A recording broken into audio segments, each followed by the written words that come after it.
예, 하하하하. 안녕하십니까. 사람이 먼저인 시사 어딥니까? 예, 그렇죠. 시사는 최강이 먼저죠. 정의로운 최 변호사가 진행하는 방송, 정의롭고 공정한 방송, 최강욱의 최강시사. 사람 좋은 최강시사가 먼저다. 하하하하. 예, 양승태 사법부가 민변을 사찰하고 회유하고 압박한 정황이 드러났죠. 이 사법행정권 남용 의혹을 수사 중인 검찰이 어제 민변 출신 이재화 변호사를 참고인 신분으로 불러서 또 조사를 했다는 소식이 있었습니다. 법원행정처가 작성했던 민변 대응 전략 문건의 실행 여부를 확인하기 위해서인데요.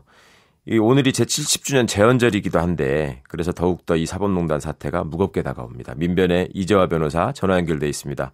변호사님 안녕하십니까? 예, 안녕하세요. 예, 어제 고생하셨습니다. 어제 한 10시부터 해서 저녁 8시 반까지 조사를 하였습니다. 8시 반까지. 예. 네.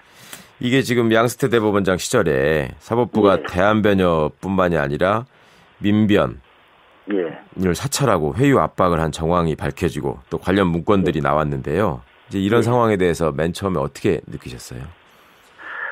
우선 검찰에 가서 실제 문건을 확인하니까 그 문건에는 뭐 원래 이제 법원행정 판사들 조직이 작성한 문건이면 판결에 의해서 법과 원칙에 대한 분석이 있어야 될 거 아닙니까? 네. 법과 원칙에 대한 분석은 전혀 없고 공작과 관련된 내용, 정치적 이해득실, 뭐 여론, 빅딜, 뭐 양동작전 이런 용어들이 난무해요. 국정원 문서구만요. 이게 이게 수재들이 모인 판사들이 과연 이런 걸 썼을까 의문스러울 정도더라고요. 그러니까 권위주의 시절에 안기부나 국정원의 문건이 아닌가 하는 그런 생각이 들었습니다. 그러니까요. 예. 실제로 문건을 지금 직접 보여주던가요? 검찰이? 예, 제가 본 문건은 한 15건 정도 문건을 봤는데요. 그러셨군요. 네. 예, 이제 민병 관련해서는 한 7건 되고. 네. 통합진보당 관련해서도 그 통합진보당 지방의원, 국회의원 지휘학용 소송과 관련된 문건 또 4-5건 정도 됐고요. 네. 그 다음에 지금 그때 당 양승태의 그 법원행정처는 이 민변이 이제 민주당 그때 당시에 새정치연합이죠. 예. 야당 의원들을 이렇게 영향력을 행사해서 국회가 자기 마음대로 안 듣는다. 이렇게 해서 민변을 중심적으로 민변의 그 상고법원 반대 운동을 희석화시키고 약화시키겠다는 이렇게 기본적인 그런 게 기본적인 전략이더라고요. 예. 이게 지금 그 민변과 관련된 게 총 7개 문건이 있다라는 거는 사전에도 알려졌고 그래서 민변이 정보공개 청구를 했잖아요. 예. 근데 이게 비공개 결정을 했단 말입니다. 또 행정처가. 예, 그게 그렇죠. 비공개 결정을 한 이유가 보니까 이게 이제 공작적인 내용이 들어있기 때문에 차마 공개를 못했던 거죠. 부끄럽기도 하고 파장이 걱정되기도 하고 그랬나 보죠. 예. 그래서 뭐 민변에서는 그 강원 양면 전략에서 약한 고리에 대한 공작은 어떻게 할 것이고 강한 고리에 대해서는 공작을 어떻게 할 것인가 이렇게 상세하게 기재되어 있습니다. 예, 이따가 좀 더 설명해 주시기를 바라고요. 지금 우선 아까 잠깐 언급해 주셨는데 국회의원들을 성향별로 나눴다. 그래서 뭐 개연성 그룹, 가능성 그룹, 설득 거점 의원 이렇게 나눴다고 하던데 이게 무슨 얘기인지 좀 설명을 해 주실까요? 이게 이제 실제 그 상고법원안이 국회에 제출된 거는 2014년 12월 19일 날 새누리당 홍일표 의원이 대표 발의를 한 그 안이잖아요. 판사 출신이죠. 네. 예. 그런데 실제 발의되기 딱 2달 전에 2014년 10월 19일 날 상고법원 공동발의 국회의원 명단 및 설득 전략이라는 문건을 작성을 했습니다. 예. 거기에는 보면 이제 국회의원들을 가능성 그룹과 개연성 그룹, 그다음에 주요 설득 거점 의원 이렇게 이제 3개로 구분을 해놓고 거점 의원 100명 정도 돼요. 네. 그래서 목표가 100명의 서명을 받는 것을 목표로 하고 100명. 네. 실제 이제 그다음에 이 발의 시기를 10월 말로 이제 계획을 하고 있었습니다. 그런데 요 계연성 그룹이란 것은 이제 접촉해보면 뭐 가능하지 않을까 이렇게 하는 그룹이고요. 그러니까 상고법원 찬성하지 않을까 하는 사람들. 가능성 그룹은 자기들이 현재 판단할 때 우리가 조금만 노력하면 이건 서명할 것이다. 네. 이러는 의원들입니다. 네. 그런데 거점 의원. 거점 의원은 주요 설득 거점 의원은 네. 주로 이제 법사위원들이거나 법사위원 아니지만은 판사 출신이나 검사 출신들이 네. 많이 들어가 있습니다. 본인들한테 우호적인 사람들을 그러면 거점 의원이라고 한 건가요? 그렇죠. 그 사람을 거점으로 삼아서 네. 상고법원 찬성의 그 말은 국회 여론을 확산시키기 위해서 굉장히 중요한 사람으로 본 거죠. 포스터로 본 거죠. 거점이라는 말 좋아하는 것 같아요. 최초에 나온 게 왜 거점 법관들도 왜 있었다는 얘기가 있었잖아요. 그러니까 그게 뭐냐면, 그러니까 뭐 군사 전술로 생각을 한 거죠. 그러니까. 예. 근데 이 거점 의원들 이름을 보면 예. 박범계, 박영선, 박지원, 이춘석, 최원식, 서영교 의원 이렇게 지금 거론이 되던데요. 예. 이분들이 법원행정처의 상고법원 추진에 우호적인 사람들이었을까요? 일단 서명을 예컨대 거기에 뭐 이춘석 의원, 네. 하고 최원식 의원 이런 분들은 서명을 했죠. 서영교 의원도 서명을 했죠. 그렇군요. 그리고 거기 거론돼 있는 부분은 대부분 제가 일일이 확인을 하지 않았지만은 네. 대체적으로 법안 자체에 찬성하는 서명한 사람이 168명인데 그 그렇죠. 안에 포함되는 사람으로 보여지고요.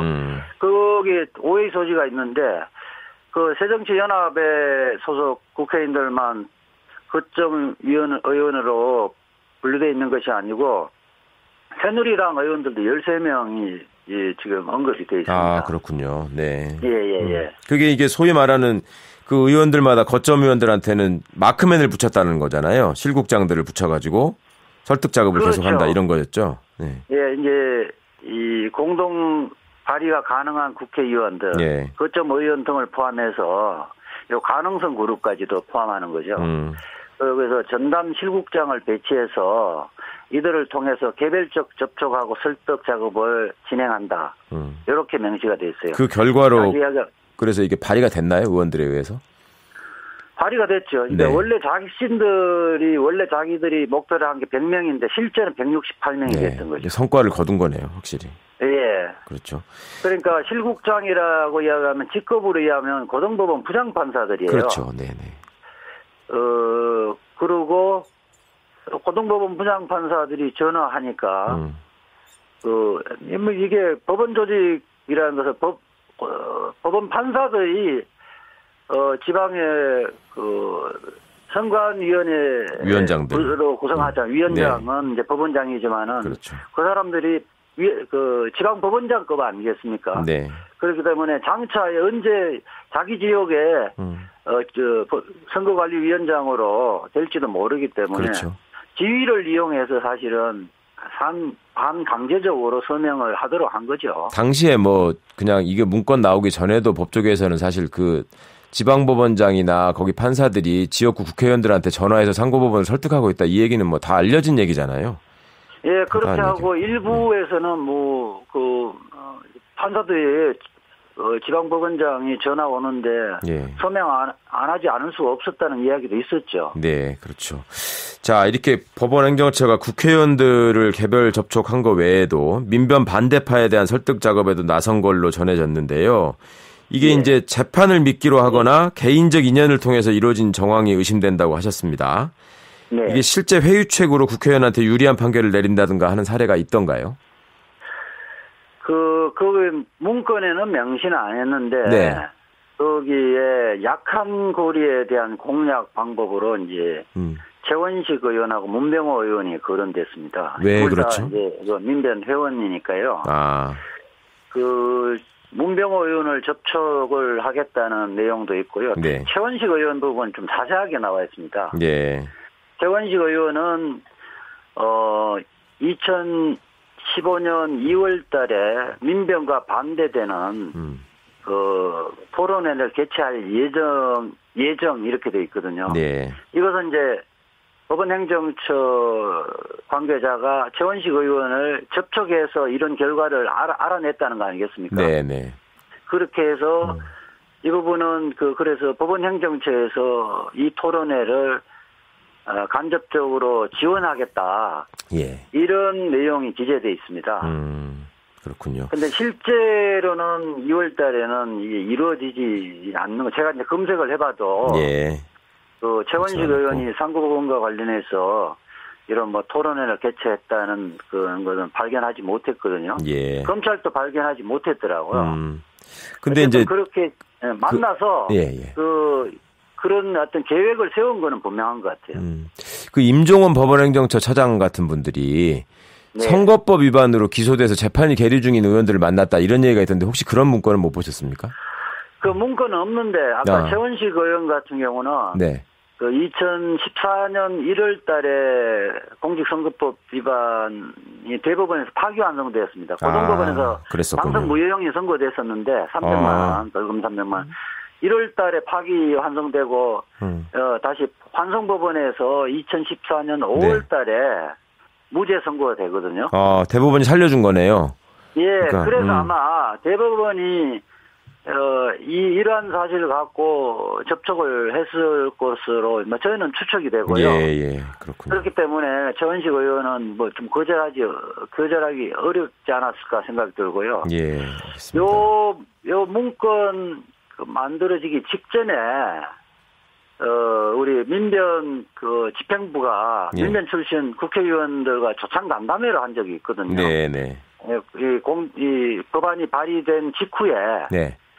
그때 이제 민변 출신 국회의원들이 한 10여 명이 있었는데, 우리가 이제 상고법원 왜 반대해야 이제 설명을 하는데 대부분 사람들은 수긍을 했어요. 네. 근데 유독 최원식 의원만 유별나게 강한 노이저로 그 찬성 의견을 피력하더라고요. 네네. 예. 그러니까 속으로는 찬성 의견이더라도 그런 자리가 자린 만큼 그렇게 정색을 하는 경우는 별로 없거든요. 그렇죠. 네. 그때 다들 뭐 놀라셨던 그 느낌 저도 얘기 들은 적이 있어서 기억이 나네요. 예. 그래서 좀 이상하다 생각했는데 아니나 다를까 이 문건을 보니까 그때 당시 것도 이 법원행정처에 이런 영향을 받았지 않을까 이런 저는 조심스러운 추측을 해봅니다. 알겠습니다. 이게 이제 약한 고리는 잠깐 말씀해 주셨는데 또 충격적인 게 강한 고리 전략이에요. 여기 보면 통합진보당 위원정당 해산 결정 이후에 일선법원에서 심리에 관련하는 재판을 통해 빅딜을 시도한다 이렇게 나와 있다던데 이게 이 변호사님도 그 당 해산과 관련해서 그 통진당 대리인단에 참여를 하셨었고 또 의원 자격 이런 거 관련해서 행정소송도 준비하셨었잖아요. 이게 관련해서 재판 진행 중에 무슨 이런 회유의 정황이 있다고 느끼신 적 있나요? 직접 느끼지는 못했고요. 네. 그러니까 원래 이제 여기 강한 고리에서는 우선 아까 빅딜을 시도하려고 한다고 했는데 이 문건이 이게 국회의원들 그러니까 자격항실한 국회의원들 소송을 제기하기 전에 이미 만들어진 겁니다. 소송도 하기 전에. 정당 해산 결정 나고 열흘 후에 만들어진 거거든요. 그렇죠. 네. 이거는 아마 자기들이 그냥 순수히 기획인 것 같고요. 네. 그랬는데 이제 그 직전에 그 2014년 9월 달에 공청회 직전에 고등부장 법원행정처 사법지원실의 윤성원 부장판사가 저희한테 공청회에서 한국법원이 위헌이라는 이야기는 하지 말아달라는 부탁을 했다가 저희한테 거절당했잖아요. 그러셨죠, 네. 그래서 그 부분도 거기에 표시되어 있습니다. 빅딜을 시도를 하려는데 이거 굉장히 조심스럽다. 특히 이제 이재화 변호사 같은 경우는 오히려 직접 강한 반발을 하더라. 그래서 간접적으로 접촉하는 게 어떻겠냐 했는데 실제 직접적이든 간접적이든 제가 느끼기에는 저희한테는 없었고 또 다른 소송 대리인들을 확인해 보니까 직접 접촉은 없었다고 그러더라고요. 그래서 문제는 이런 발상을 하는 자체가 문제인 거죠. 그렇습니다. 아니 이 재판을 거래의 수단으로 삼고 있는 것 자체가 문제인 거죠. 오늘 말씀 이 정도에서 마무리해야 될 것 같습니다. 감사합니다. 예. 네, 지금까지 민변 이재화 변호사와 말씀 나눴습니다.